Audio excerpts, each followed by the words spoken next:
नमस्कार, मैं हूं जूही वर्मा। बिहार चुनाव की उल्टी गिनती शुरू हो चुकी है।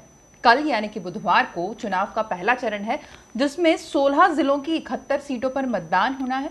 आपको बता दूं, इसमें से 1066 उम्मीदवारों की किस्मत कल दांव पर होगी, जिसमें से 144 सिर्फ महिला उम्मीदवार हैं। पर इससे भी चौंकाने वाली एक बात है, ये आपको जानकारी होगी ही कि यहाँ पर एनडीए में इस बार एलजेपी यानी चिराग पासवान की पार्टी शामिल नहीं है।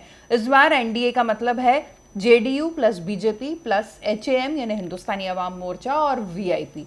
इसके अलावा अगर हम बात करते हैं महागठबंधन की, तो उसमें शामिल है आरजेडी, कांग्रेस और सीपीआई। एलजेपी अपने दम पर अकेले चुनाव लड़ रही है और अब तक सबसे ज्यादा नीतीश कुमार को अगर किसी ने टफ फाइट दी है, और अगर फाइट भी ना दी हो, कम से कम नाक में दम जिसने कर रखा है, वो चिराग पासवान है। क्योंकि ये उन्हीं के घर का चिराग था जो उन्हीं के घर को अब जला रहा है, जिसकी वजह से एनडीए इस बार नए स्वरूप में बिहार में नजर आ रही है। एलजेपी ने पहले ही, चिराग पासवान ने यह ऐलान कर दिया था कि वो कम सीटों पर नहीं मानेंगे और ज्यादा से ज्यादा सीटों पर चुनाव लड़ेंगे। उसके बाद जब आगे बातचीत बढ़ी, बीजेपी से बातचीत हुई, तो फिर चिराग पासवान के तेवर थोड़े से बदले और उन्होंने ये साफ कर दिया कि वो जेडीयू से यानी नीतीश कुमार की पार्टी से किसी सूरत में समझौता नहीं करेंगे। हाँ, बीजेपी के लिए उनका रुख जरूर नर्म है, यानी वो उन सीटों पर अपने कैंडिडेट नहीं उतारेंगे जहां पर बीजेपी चुनाव लड़ रही है। ये उन्होंने किया भी। तो जब ये पूरा आप इलेक्शन का सिनेरियो देखेंगे बिहार का, तो ये पाएंगे कि सिर्फ चिराग पासवान ही ऐसे अकेले नेता हैं या ऐसे अकेले दल हैं जो वहां पर अकेले चुनाव लड़ने वाले हैं। बाकी सारी पार्टीज, चाहे वो नीतीश कुमार की हो, चाहे तेजस्वी की हो, वो सब किसी न किसी गठबंधन से ही चुनाव लड़ रही है।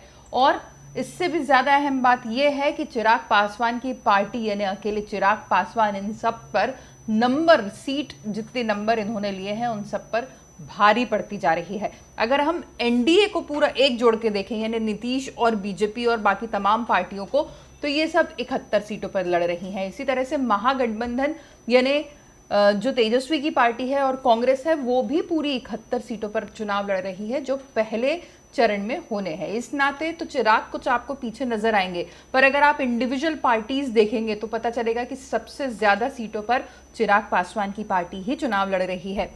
एनडीए के जो घटक दल है उसमें जेडीयू 35 सीटों पर, बीजेपी 29 पर, एचएएम 6 पर और वीआईपी 1 सीट पर चुनाव लड़ रही है। महागठबंधन के जो घटक दल है उसमें आरजेडी 42 सीटों पर, कांग्रेस 21 और सीपीआई 8 सीटों पर चुनाव लड़ रही है। जबकि एलजेपी यानी चिराग पासवान की पार्टी अकेले 42 सीटों पर चुनाव लड़ रही है। इसमें से 35 सीटें वो हैं जिसमें उन्होंने जेडीयू यानी नीतीश कुमार की पार्टी के खिलाफ कैंडिडेट उतारा है, और 6 वो सीटें हैं जहां पर जीतन राम मांझी की पार्टी एचएएम के उम्मीदवार खड़े हैं, और 1 वो सीट है जहां पर वीआईपी का उम्मीदवार चुनाव लड़ रहा है। यानी जो चिराग पासवान ने कहा था उस वादे पर उन्होंने पूरी तरह से अमल किया है और बीजेपी की वाली सीटों पर कहीं भी अपने कैंडिडेट नहीं उतारे हैं। सिर्फ उन्हीं सीटों पर वो चुनाव लड़ रहे हैं जहां पर बीजेपी का कैंडिडेट नहीं है।